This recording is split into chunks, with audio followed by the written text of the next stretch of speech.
Hello guys, मैं स्वागत करती हूँ आपका अपने यूट्यूब चैनल फ्रूटफुल क्लासेस में। तो आज हम क्या पढ़ेंगे? आज हम पढ़ेंगे हिस्ट्री क्लास 8 का चैप्टर 2 जो है from trade to territory the company establishes power. तो मतलब नाम ही सजेस्ट कर रहा है कि हम लोग पढ़ेंगे कि कैसे ब्रिटिश ट्रेड से टेरिटरी तक पहुँच गया और उन्होंने अपनी पावर कैसे एस्टैब्लिश की। औरंगज़ेब जो था वो मुग़ल डायनेस्टी का लास्ट रूलर था जो पावरफुल था। उसके बाद कई आए लेकिन कोई भी पावरफुल नहीं था। उसने बहुत बड़े इलाके पे अपना कंट्रोल बनाया था, मतलब राज किया था उसने। उसके बाद जब उसकी डेथ हो गई 1707 में, तो बहुत सारे मुग़ल गवर्नर्स, सूबेदार जिन्हें कहते हैं, और बड़े बड़े ज़मींदार क्या करने लगे कि अपनी एक अलग अथॉरिटी बनाने लगे, अलग अलग रीजनल किंगडम्स बनाने लगे और सारे रीजनल किंगडम्स पावरफुल हो गए। इसलिए अब जो दिल्ली था, जो पावरफुल मुगल्स थे उसके टाइम पे बहुत ही इफेक्टिव सेंटर हुआ करता था, अब ज़्यादा इफेक्टिव रहा नहीं क्योंकि सारे किंगडम्स पावरफुल हो गए। अब second half of the 18th century, मतलब जो सेकेंड हाफ था, जैसे 50 सेंचुरी 100 का होता है ना, तो फर्स्ट 50 एंड सेकेंड 50, मतलब लास्ट 50, तो जो हाफ था, सेकेंड हाफ बोलेंगे, उस 18th सेंचुरी में क्या हुआ, एक नई पावर आई और वो पावर कौन सी थी? ब्रिटिश। तो क्या आप जानते हो कि जो ब्रिटिश थी वो इंडिया में आई थी जस्ट एक स्मॉल ट्रेडर बनके, क्या व्यापार करने के लिए, ट्रेड करने के लिए आई थी, और फिर उसने पूरे इंडिया पे अपना राज्य जमा लिया। तो वही पढ़ेंगे कि एक छोटे से ट्रेड करने वाले जो लोग आए थे वो कैसे हमारे इंडिया को रूल करने लग गए। तो इस चैप्टर में वही सारी चीज़ें हम लोग डिस्कस करने वाले हैं। East India company comes east. तो अगर हम देखें इसका मतलब क्या है कि जो ईस्ट इंडिया कंपनी थी, मतलब जो ब्रिटिशर्स थे, तो ब्रिटिश जहाँ पे मतलब इंग्लैंड जहाँ है वहाँ से इंडिया पड़ता है ईस्ट में। इसलिए जो कंपनी ईस्ट में ट्रेड करती थी, इंडिया के अलावा और भी कंट्रीज़ थी जहाँ पे ये ट्रेडिंग करती थी, तो जो कंपनी ईस्ट में ट्रेड कर रही है, इंग्लैंड के ईस्ट में, उन्हें ये लोग ईस्ट इंडिया कंपनी कहते थे। तो क्या है कि 1600, मतलब ईयर जो था 1600, उसमें ईस्ट इंडिया कंपनी को एक चार्टर मिला जो क्वीन एलिजाबेथ वन ने दिया था। उसमें क्या था कि उन लोगों को एक सोल राइट मिल गया, मतलब ये उनका एक अधिकार हो गया कि कोई भी दूसरी कंपनी इंग्लैंड से ईस्ट में ट्रेड नहीं करेगी, केवल ईस्ट इंडिया कंपनी ही ईस्ट में ट्रेड करेगी। अब इसका क्या मतलब हुआ? इसका मतलब ये हुआ कि कोई भी और कंपनी जो इंग्लैंड को बिलोंग करती है वो ईस्ट में ट्रेड नहीं करेगी, केवल ईस्ट इंडिया कंपनी करेगी। तो इससे क्या प्रॉफिट हुआ कंपनी को? कंपनी को ये प्रॉफिट हुआ कि उन लोगों को कंपटीशन अब कम मिलेगा। अपने कंट्री से उन्होंने कंपटीशन कम कर दिया, तो इस वजह से वो क्या कर पाएंगे? चीप प्राइस, मतलब कम प्राइस पे खरीदेंगे और ज़्यादा पे बेचेंगे। पहले जो मर्सेंटाइल ट्रेडिंग कंपनीज हुआ करती थी, mercantile is a new word, तो उसका मतलब क्या है? एक बिजनेस जहाँ पे प्रॉफिट देखा जाता है। क्या होता है उसमें? जो सामान होते हैं, जो गुड्स होते हैं, उसको वो लोग चीप प्राइस पे खरीदते हैं और बेचते डियर पे हैं। डियर मतलब वो हिरण वाला डियर नहीं है, डियर मतलब ज़्यादा पे बेचते हैं, जिस वजह से उन्हें ज़्यादा प्रॉफिट होता है। तो ये मर्सेंटाइल ट्रेडिंग कंपनीज क्या करती थी कि ये पहले अपने आप का प्रॉफिट देखने के लिए कंपटीशन एक्सक्लूड करती थी। मतलब कि ये लोग क्या चाहते थे कि इन लोगों को कंपटीशन कम मिले, इसलिए वो क्या करना चाहते थे कि जितनी कंट्री वो जहाँ पे ट्रेड कर रहे हैं, वो चाहते थे कि दूसरी कंट्री या फिर दूसरी कंपनी वहाँ पे आके ट्रेड ना करे। इससे क्या होगा कि उन लोगों का कंपटीशन कम होगा और वो लोग कम प्राइस पे खरीद के ज़्यादा पे बेचेंगे और इससे उन लोगों को प्रॉफिट होगा। ईस्ट इंडिया कंपनी को जो चार्टर मिला था क्वीन एलिजाबेथ वन से, वो केवल इंग्लैंड की जो कंपनीज होती थी उनसे उनको प्रिवेंट कर सकता था, लेकिन दूसरी कंट्रीज जैसे कि फ्रांस हो गया, पोर्तुगल हो गया, यहाँ से जो कंपनीज आती थी उसको वो प्रिवेंट नहीं कर सकती थी क्योंकि उनका वहाँ पे रूल नहीं था। तो पहले से ही हमारे इंडिया में बहुत से अलग अलग कंट्री के लोग आए हुए थे बिजनेस करने के लिए, ट्रेड करने के लिए। तो उनमें से एक कौन थे? डच थे। तो जो फर्स्ट इंग्लिश शिप थी, मतलब जो फर्स्ट फॉरेन शिप आई थी ईस्ट में, वो थी वेस्ट कोस्ट ऑफ अफ्रीका में, वहाँ पे आई थी। और उस कोस्ट का नाम क्या था? The Cape of Good Hope. Then उन लोगों ने वो क्रॉस करने के बाद इंडियन ओशन क्रॉस किया। और जो पोर्टुगीज थे उन्होंने अपना प्रेजेंस एस्टैब्लिश किया कहाँ पे? वेस्टर्न कोस्ट ऑफ इंडिया, मतलब गोवा में। तो जो वास्को ड गामा थे वो एक एक्सप्लोरर थे और उन्होंने फर्स्ट टाइम इंडिया के रास्ते की खोज की थी। बहुत लोग बोलते हैं कि वास्को ड गामा ने भारत की खोज की थी। अरे भारत तो पहले से बना हुआ था, उन्होंने भारत जाने के रास्ते की खोज की थी। तो कब की थी? 1498 में। जो डच थे वो एक्सप्लोर कर रहे थे पॉसिबिलिटीज़, मतलब क्या कर रहे थे कि जो पॉसिबिलिटीज़ है इंडिया में ट्रेड करने की, उसको एक्सप्लोर कर रहे थे, उसको जान रहे थे।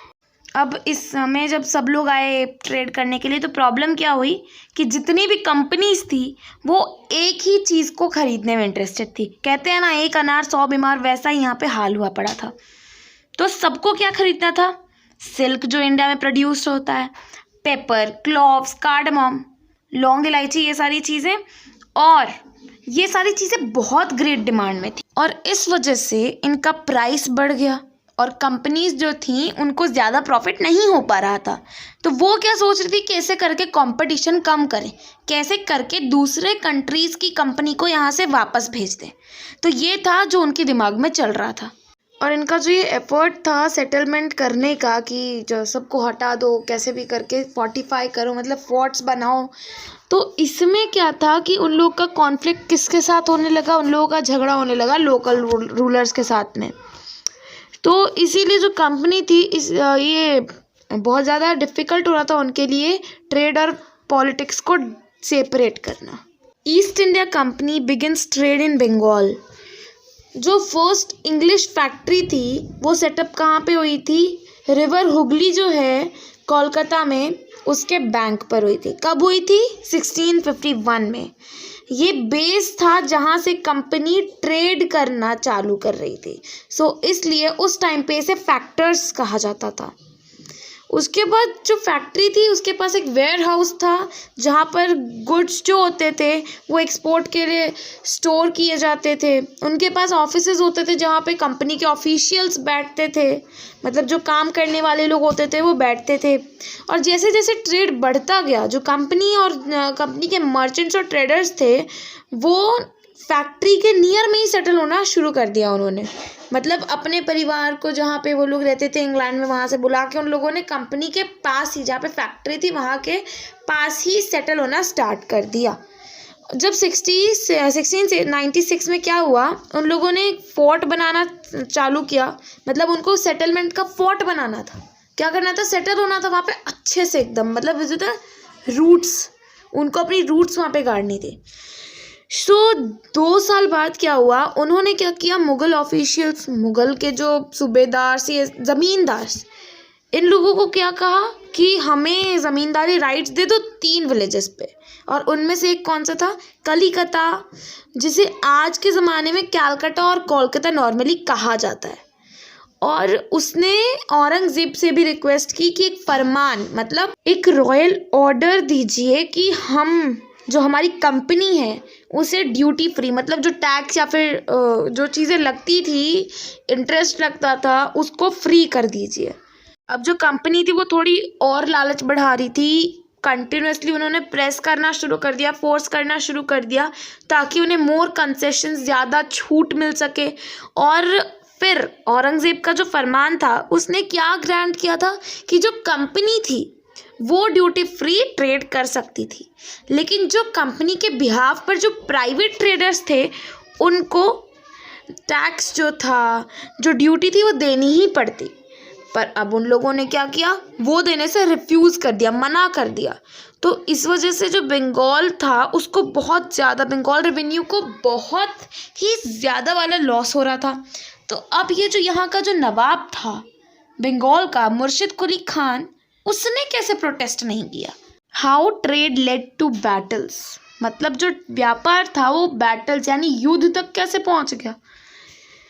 18th सेंचुरी में क्या हुआ कि जो कॉन्फ्लिक्ट था वो किसके बीच में हुआ? कंपनी और जो नवाब्स थे बंगाल के उनके बीच में हुआ।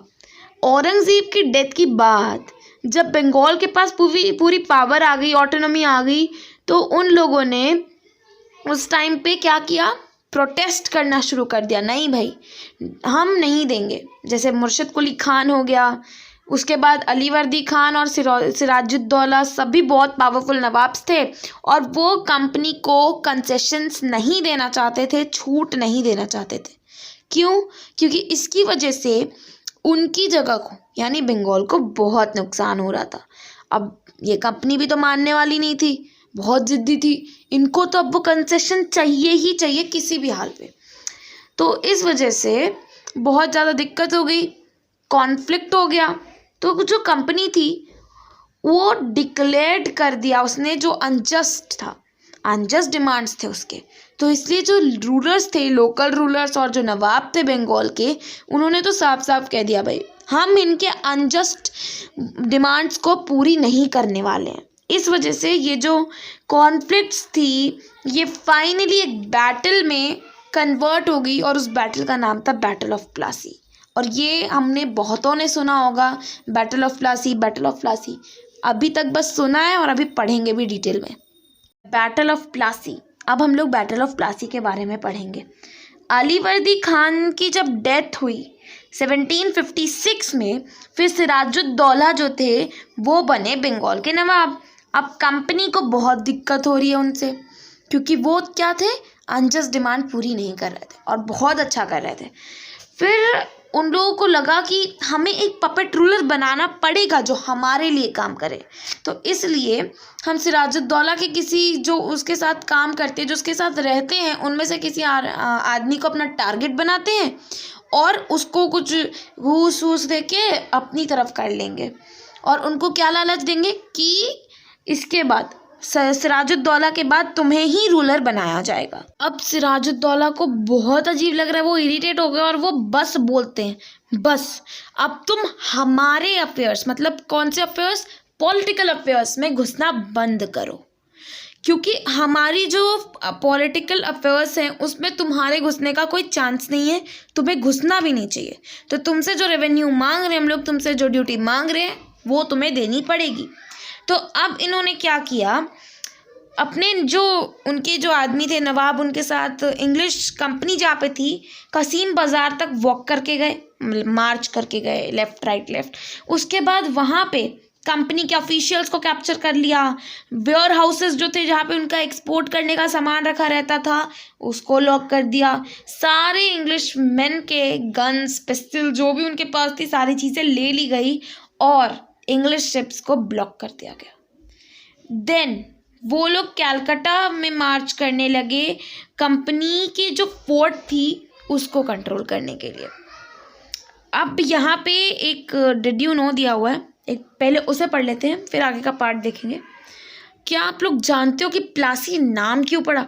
वैसे भी प्लासी बहुत इंटरेस्टिंग नेम लग रहा है। तो ये इसलिए नाम पड़ा क्योंकि पहले के ज़माने में, क्या अभी भी होते हैं वो प्लांट्स, पलाश, जिससे होली खेलते हैं तो उसके कलर बनते हैं, फिर पेंटिंग के कलर बनते हैं। वो जो कलर बनते हैं उसके जो प्लांट्स थे वो वहाँ पे ज़्यादा पाए जाते थे, इसलिए उस जगह का नाम प्लासी पड़ गया। वाह क्या बात है। तो फिर अब आगे बढ़ते हैं। जब मद्रास में बैठे रॉबर्ट क्लाइव ने ये बात सुनी तो उसने तुरंत क्या किया, अपनी आर्मी, अपने आर्म फोर्स को वहाँ कलकत्ता जल्दी से जल्दी भेज दिया। फाइनली 1757 में क्या हुआ, रॉबर्ट क्लाइव ने एक आर्मी सिराजुद्दौला के अगेंस्ट खड़ी की और जो सिराजुद्दौला थे उनकी डिफीट का कारण थे मीर जफ़र। कौन थे भाई मीर जफ़र? जैसे सेनापति होता है वैसे ही सिराजुद्दौला की जो आर्मी थी, बंगाल आर्मी को कौन लीड करता था? मीर जफ़र। और जब सिराजुद्दौला को रियल में आर्मी की ज़रूरत पड़ी, उनको अपने फोर्स की ज़रूरत पड़ी, तब मीर जफ़र ने वो आर्मी भेजी ही नहीं। क्यों किया भाई उन्होंने ऐसा? उन्होंने ऐसा इसलिए किया क्योंकि कंपनी जो थी उसने क्या किया, प्रॉमिस किया मीर जफ़र से कि जब सिराजुद्दौला को मार देंगे तब तुम्हें ही बना देंगे हम लोग यहाँ का नवाब। तो वो भी था बहुत लालची, तो उसने भी यही किया, उसने भी साथ दे दिया कंपनी का। इसीलिए बैटल ऑफ प्लासी बहुत फेमस हो गया, क्योंकि ये फर्स्ट मेजर विक्ट्री थी कंपनी की जो उसने इंडिया में जीती थी। सिराजुद्दौला के हारने के बाद मीर जफ़र को बना दिया गया नवाब। फिर भी जो कंपनी थी वो एडमिनिस्ट्रेशन को अपने हाथ में नहीं ले रही थी, रिस्पॉन्सिबिलिटी नहीं ले रही थी एडमिनिस्ट्रेशन की। उन लोगों का प्राइम ऑब्जेक्टिव क्या था, क्या सोच रही थी, उनका एजेंडा क्या था कि हमें बस अपना ट्रेड एक्सपैंड करना है, और अगर ये किसी कॉन्क्वेस्ट के बिना हो सके, लोकल रूलर्स के हेल्प के थ्रू, देन हम लोग यही करेंगे। तब हमें टेरिटरीज डायरेक्टली लेने की कोई ज़रूरत ही नहीं पड़ेगी। जल्दी ही कंपनी ने डिस्कवर किया कि ये तो भाई और भी हार्ड हो रहा है पपेट रूलर्स के थ्रू काम करवाने में, क्योंकि वो इतने हेल्पफुल नहीं हो पाते थे जितनी कंपनी को ज़रूरत होती थी। तो फिर कंपनी अब क्या करे, अब तो मीर जफ़र ने भी प्रोटेस्ट कर दिया भाई। तो कंपनी का काम क्या था, री-इंस्टॉल करो और फिर उसको ही हटा दो, अनइंस्टॉल कर दो। ऐप नहीं है जो हम लोग अनइंस्टॉल कर रहे हैं। So let's study about this.